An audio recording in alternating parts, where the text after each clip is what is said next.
We're going to move on to section 3.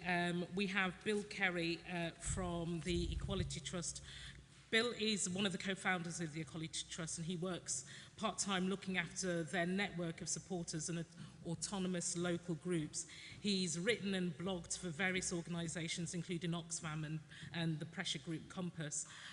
What we're going to do while Bill makes his way to the lectern here is to move down so that you can all see the presentations, and then we'll be back afterwards to start, thank you, our Q&A session.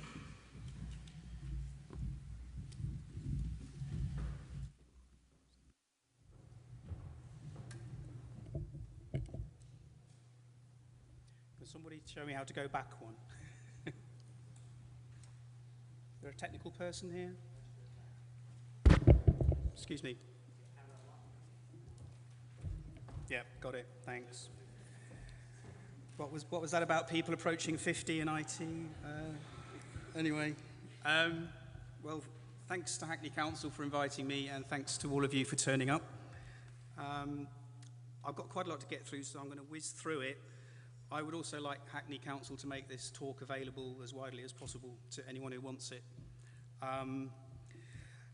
The Equality Trust was founded about 5 years ago. We started on the same day that this book called The Spirit Level came out. The Spirit Level went on to be a bestseller, and it's still shaping debates even now. Hence, I've been invited here tonight. Basically, the book said that more equal societies are better societies. And I'm going to reflect on some of the evidence from the Spirit Level, and I'm also going to look at what it has to say about social cohesion in particular, and then maybe touch on a few policy ideas. Broadly, the talk's in 2 parts. I'll talk about UK inequality, so the problem, and I'll talk about the solution and how far local action might be able to go in addressing a national problem. So, the Spirit Level was a study of rich, developed countries, and it found that the UK was one of the most unequal. The black column is the UK. On average, the richest 20% are about 7+ times richer than the poorest 20%. This makes us twice as unequal as the better performing countries, which are usually the Scandinavian countries and also Japan. So we're not doing very well. We're one of the most unequal developed countries. So let's get behind the average, because obviously averages conceal as much as they reveal. And if we look at the top and the bottom, workers paid the current national minimum wage would have to work 342 years to earn the average annual pay of a FTSE 100 chief executive. Now, life expectancy is going up generally, but probably not enough. Thought I'd throw in some jokes. So really, really extreme inequality in this country. Why does this matter? This is why it matters. I don't know how clear this is to everyone, but there's a list of health and social problems in this box on the right. And each one of these, in fact, I'll read them just in case they're not clear. Life expectancy, maths and literacy, scores, infant mortality, homicides, imprisonment, teenage births, trust, as in levels of trust within a society, obesity, mental illness, covering drug and alcohol addiction, and social mobility. Each one of these corresponds to a chapter in the book, so they're dealt with in detail, and there's a graph for each of them. But thankfully, the authors, Richard Wilkinson and Kate Pickett, combined the data scores into an index, which you can then plot against inequality. And something quite remarkable happens. You have a very strong, tight correlation between levels of inequality and your levels of health and social problems. So the UK, because we're quite unequal, we're at the wrong end of this line. Not as bad as the US or Portugal, but pretty bad. And the countries that do well, that have low levels of inequality and low levels of health and social problems, are your Scandinavian countries, Belgium, Netherlands, and also Japan. So there is something about inequality and how it makes these health and social problems, which affect all of us, much worse. Interestingly, they took the same data set and they compared it with average incomes in the same economies, the same countries. And you'll notice that the trend lines disappeared and the dots have flown all over the place. So it seems to matter less how rich your country gets. You can be twice as rich as the USA is compared to, say, New Zealand, and still have worse health and social problems. There doesn't appear to be a relationship. So no relationship, relationship. No relationship. So the key to a happier, healthier, better society appears to be something to do with how you share the pie out and less to do with how big the pie is.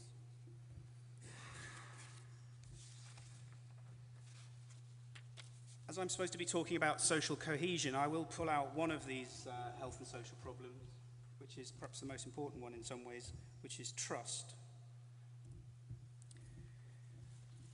What they found was that there is a statistically significant relationship between inequality and levels of trust. At the moment, the UK, we're struggling to reach a situation whereby 1 in 3 of us thinks that most other people can be trusted.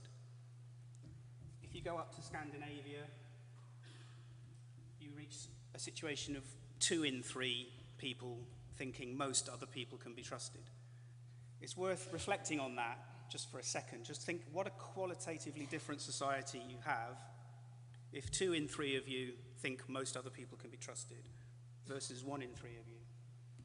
People who go to Scandinavia are often very struck by how houses don't often have walls or gates or anything, or if they do have walls, they're about 2 feet high.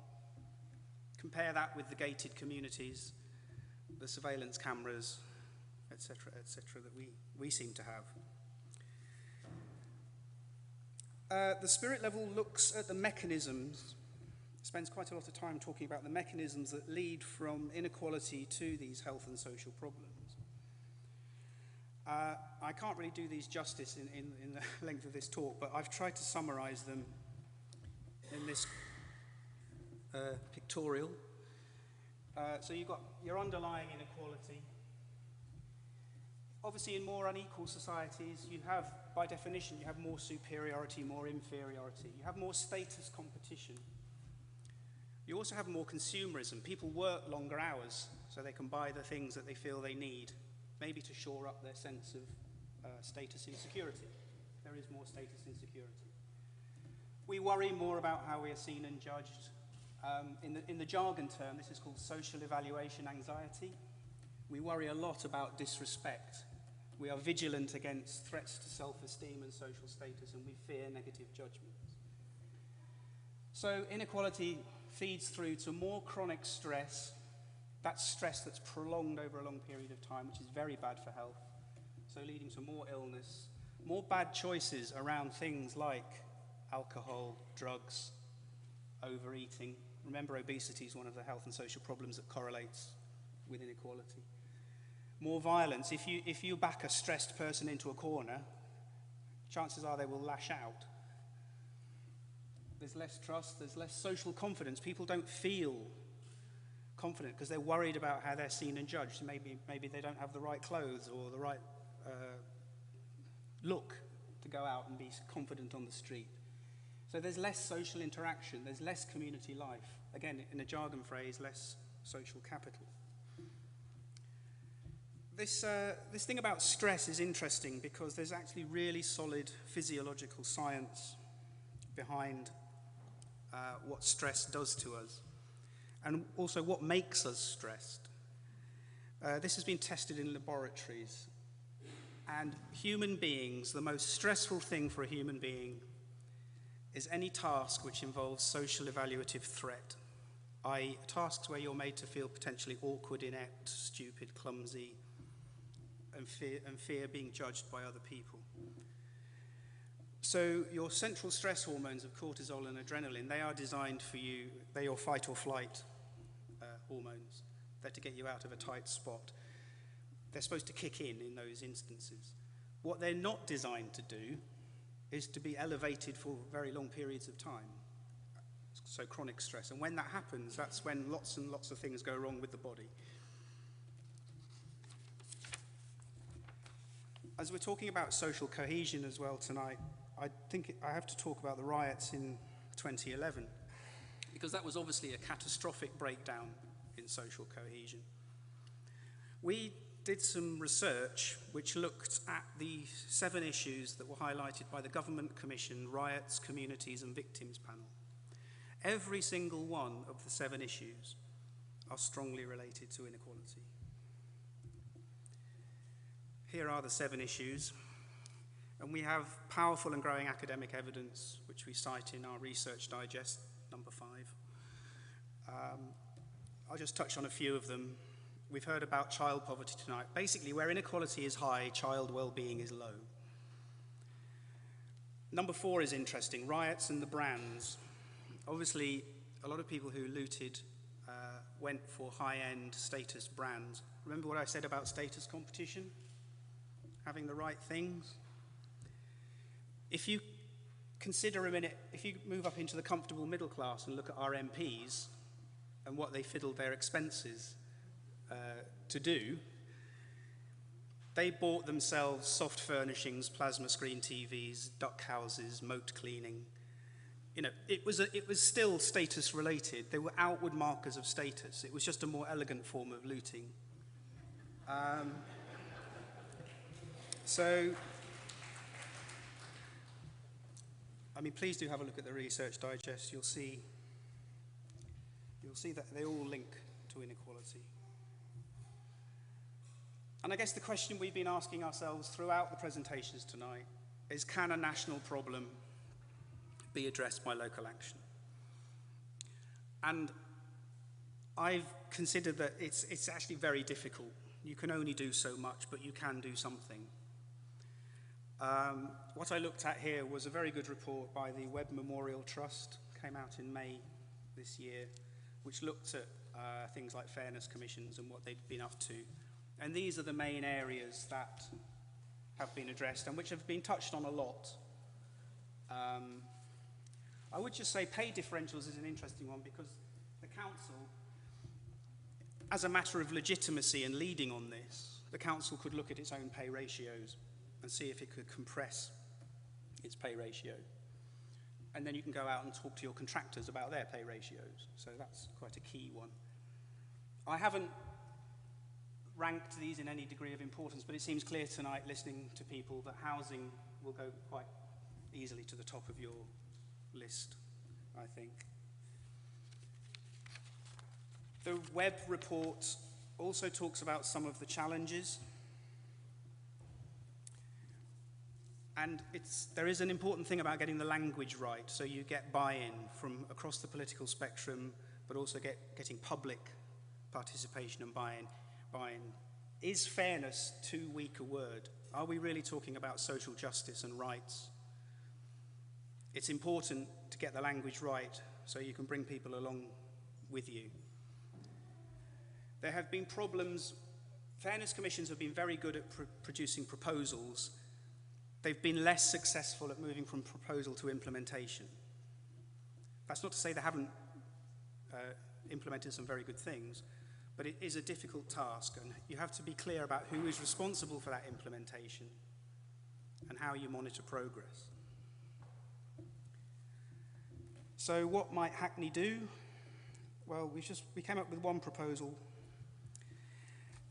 The taxation, which pays for local authority spending, about 3/4 of it, comes from central government. Most of it comes from the Department of Communities and Local Government, from Eric Pickles. And it comes from general taxation. which is regressive overall. It hits the poor harder than it hits the rich. And about a quarter of council's income comes from council tax, which is very regressive. Hits the poor a lot harder than the rich. So Hackney could consider rebalancing this by adopting an overall goal that the net impact of your spending policies will be to reduce the gap between the richest and the rest in the borough. And that's really about it. As I said, I've got the references at the end, the evidence that I've shown.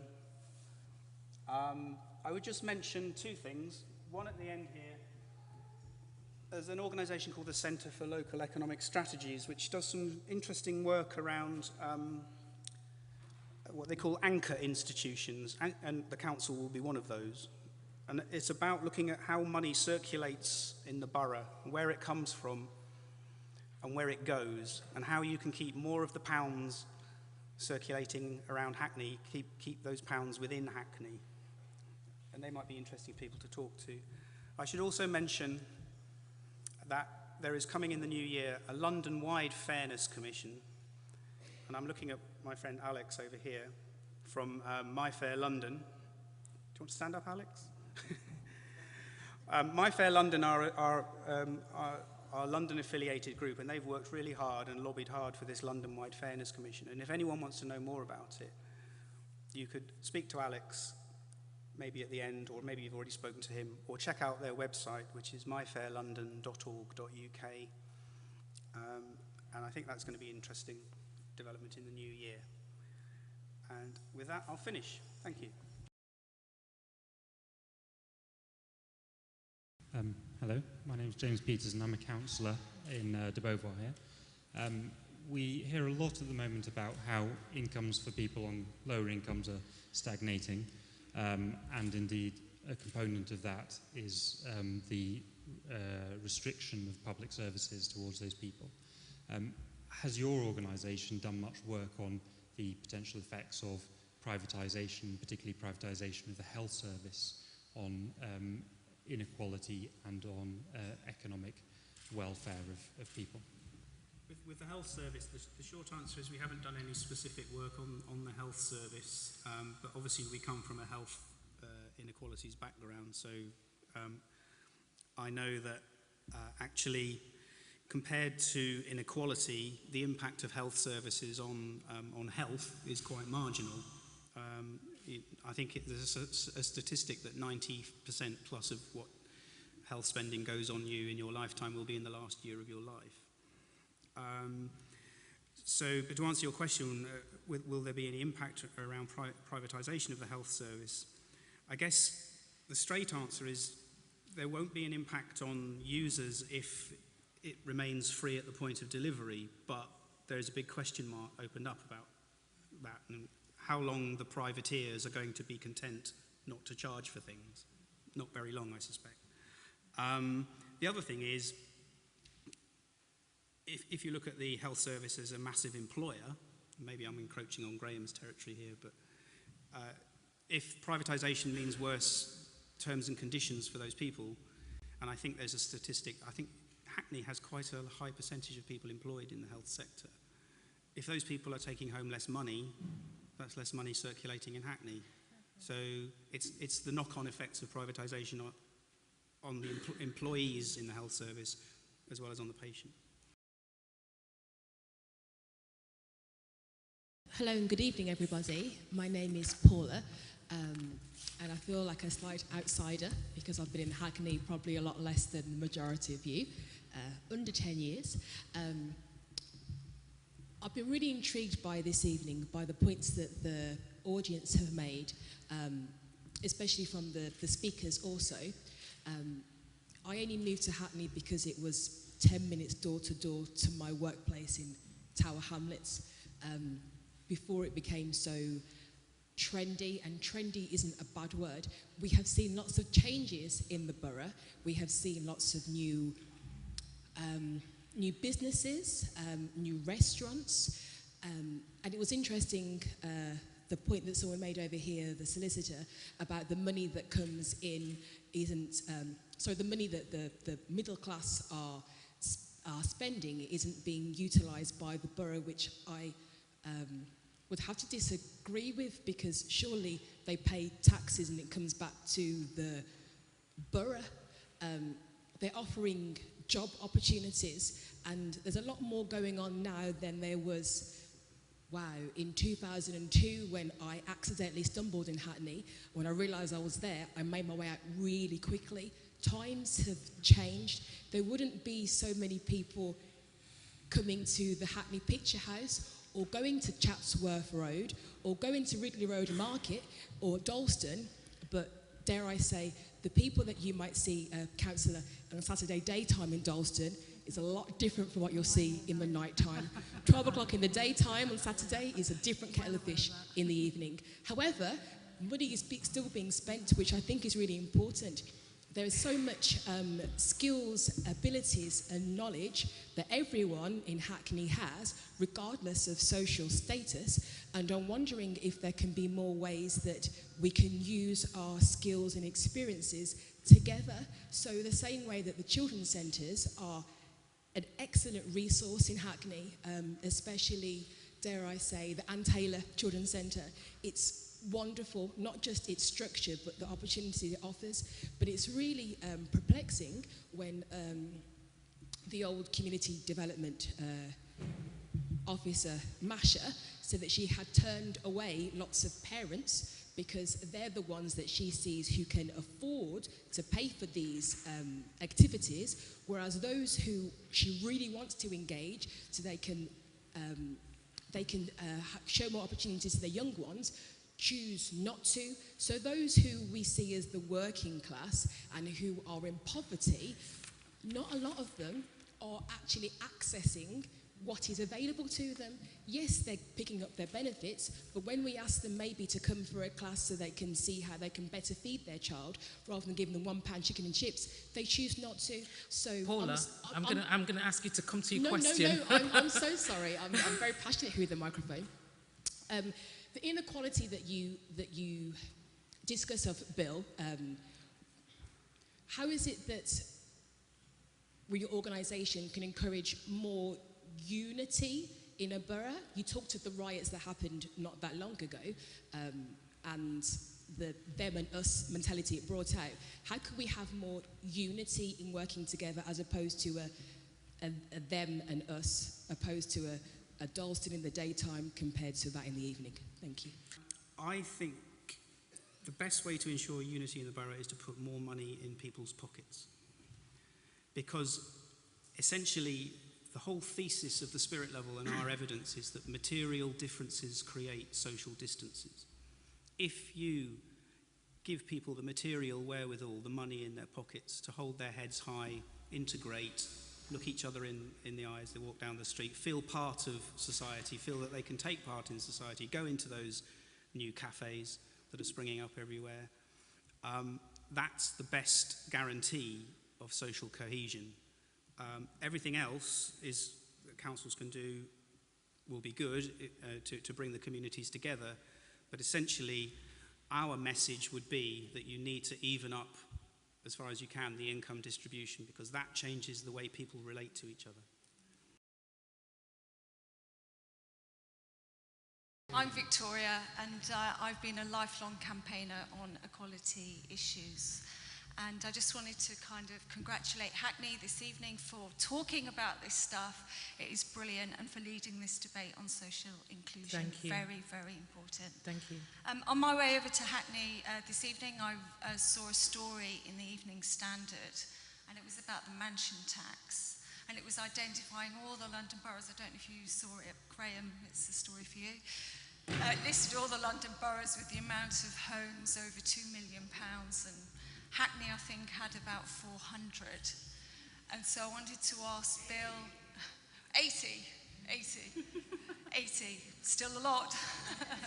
So I wanted to ask Bill and Graeme and Carol what conversations you think local authorities can be having with millionaires so that they invest a little bit more locally to help tackle some of these issues. I would invite them to a meeting and have a chat. It's tricky because this is in the realm of national policy. I know that there were some suggestions around the Islington Fairness Commission, whereby the richer members of the borough there was an idea to encourage them to pay more like additional voluntary donations above and beyond their council tax bills. I don't know where that went. I can guess. I think it's about engagement. I mean, whether you like it or not, they are another one of your many diverse communities, and you'll have to deal with them and see what they are prepared to do or not do.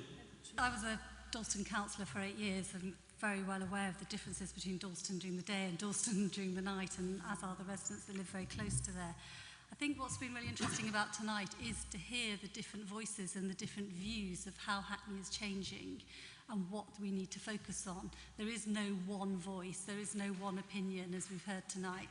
And that's why we were so keen to start this debate and have this discussion. And actually part of this debate and part of the reason for this discussion is to create and try to create a sense of unity about the way forward, to let people's voices be heard so they don't feel that they are marginalised or not listened to, and then to try to develop a conversation and a dialogue that develops some of the, perhaps not solutions, but develops some of the way forward. And it's also interesting that you touched on the riots and what was a breakdown in social cohesion and what was a frightening moment for Hackney.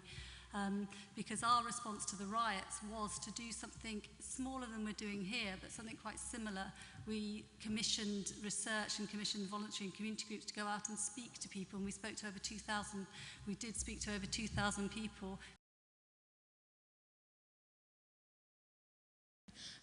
It's a question for Bill, but maybe to everyone as well. This evening's kind of had quite a big focus on economics and quite a poverty of discussion about culture and the cultural appropriation that's happening in Hackney at the moment. And, you know, it's all about working and consuming, and that's been the focus of what everyone's been talking about this evening. I just wondered if Bill had anything to say on that around cultural kind of contribution that the local authority can do to support unity in the community. Particularly things like the recent fireworks display that was pretty much inaccessible to anyone who, you know, didn't earn a lot of money. Yeah. I don't have a lot to say about culture, I'm afraid. I think the council should do whatever it can to encourage participation.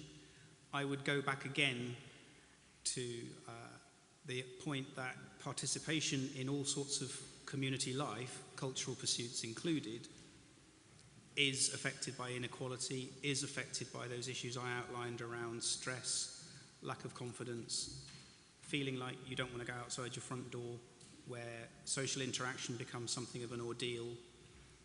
Again, I think the best way to address that fundamentally is to make people a little bit better off so that they actually feel like they're more part of society. And then I think you will see, as in more equal countries, they tend to have a higher degree of participation in social and cultural life. I would hope that a lot of people in this room recognise actually that the council and partners have actually got a very strong cultural programme for Hackney, from the Hackney Carnival, which this year was one of its best. It was absolutely fantastic and very diverse, to the work that we do in libraries, the work we do to support the Arcola Theatre and the Hackney Empire. We do have, and the library work, have a very strong cultural programme, and I absolutely agree. It is very, very important that we get that ability for the public sector and the council to enable people to access culture in whatever form that is. So I'd hope that we are doing that as a council. You can always do more, but there's priorities and there's decisions that have to be taken around that. Hi, good evening. I'm Alex Bax. I'm chair of my Fair London Inequality campaign group, and I'm a Dalston resident and lived here for 22 years, I guess. A couple of points. There will be, as has been said, a London Fairness Commission, so please watch out for it. It's actually not been launched yet, but it will be. And some of the key issues are likely to be housing is absolutely number one issue in London, but also the impact of rich people on housing, which is what's driving prices at the top. So we need to understand how much money is coming in to speculate into London's property market, which is pulling the prices up from the top, and that's a massive problem. And I think the ideas about rent controls and regulating, we don't call them rent controls, but we talk about regulated markets. Perhaps we could regulate our housing market and regulate rents so that people could afford them. That seems to me a very interesting idea. For Hackney Council, it's interesting to notice that the new mayor of New York was elected on a ticket to narrow the gap between rich and poor, and I think that's a fundamental desire of most of the people in this room. As we've seen from the spirit level, that would have a major impact on a whole range of social problems in our borough and in the city.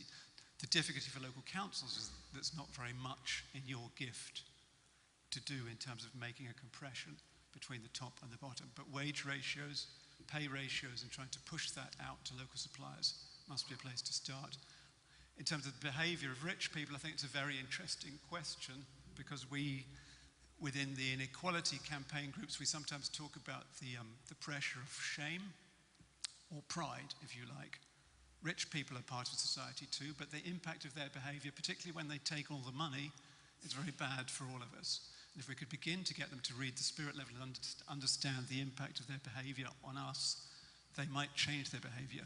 If you go to more equal societies, rich people take less money, they take less of the cake, and we need to get that knowledge into the heads of our wealthy compatriots, and they might understand that taking a little less and giving a bit more would help us all. I think it's interesting about what we can do to, for the more wealthy to contribute back into Hackney. And I think it's not just a question for the most wealthy, it's a question for us all. What can we do to contribute back in, and how do we create unity and a sort of sense of being, a sense of cohesion? It is very much about what money you have in your pocket, but it's also about, I think, about how you can engage with people that are taking decisions, enabling people to take control over their own lives, and enabling people to make those decisions of how they will interact with their services, access their services. It isn't just about money, and it is about making sure that those, like the council that take decisions, listen to people, engage with people, and make sure that their voices are heard and that they are actually shaping and moulding, and in some aspects helping deliver the services, and that also creates unity. Hi, I'm Annalise. I'm with the Hackney Citizen newspaper. A while back we heard that the council were going to be setting up their own lettings agency as a way of controlling rents and housing prices. I wondered if you could update us on what's going on with that, and also wondered whether Bill Kerry thought it was a good idea, a good solution. The Social Lettings Agency had cabinet approval in 2013, and at the moment we are focusing on getting a supply of properties through local landlords and landlords, I would say, in the local sub-region. The first part of the programme is to get those properties that we can start renting out both to people that are in housing need and those on the edge of housing need. I think one of the crises that we have in Hackney is around people that that don't meet the eligibility criteria around social housing, but can't afford housing in the private sector or stable housing in the private sector. So we're looking at both the people that are in direct housing need and those that are just outside of it, and that if they come and see us for housing advice, are often left just with a list of letting agents and perhaps a rent deposit scheme to access private housing. One thing I have to say though, it is not the primary focus of the Social Lettings Agency around rents, it's around introducing quality and sustainability in tenancies. In order to attract landlords to the scheme and to have people renting out properties through the Social Lettings Agency, it has to be also an attractive offer for landlords, as well as increasing the benefits for tenants. And I suppose on the tenant side, the focus is around removing fees for tenants that would be accessing properties through the Social Lettings Agency. And that, I suppose, while we can't do anything so much about long-term rents, we can reduce the barriers to entry for people renting properties in the borough. There'll be more detail on that rolling out next year. I just want to say a couple of thank yous. Thank you to you all for coming and spending so much time with us and speaking to us and questioning us on inequality in the borough and what we can do in addition to what we're already doing to make things better for people who live in Hackney. Can I say thank you to all of the officers who helped to make tonight, who worked really hard over the last couple of months. They have put in a great amount of effort into this, and I do want to say a special thank you to them. Can I also say thank you to our speakers for coming along.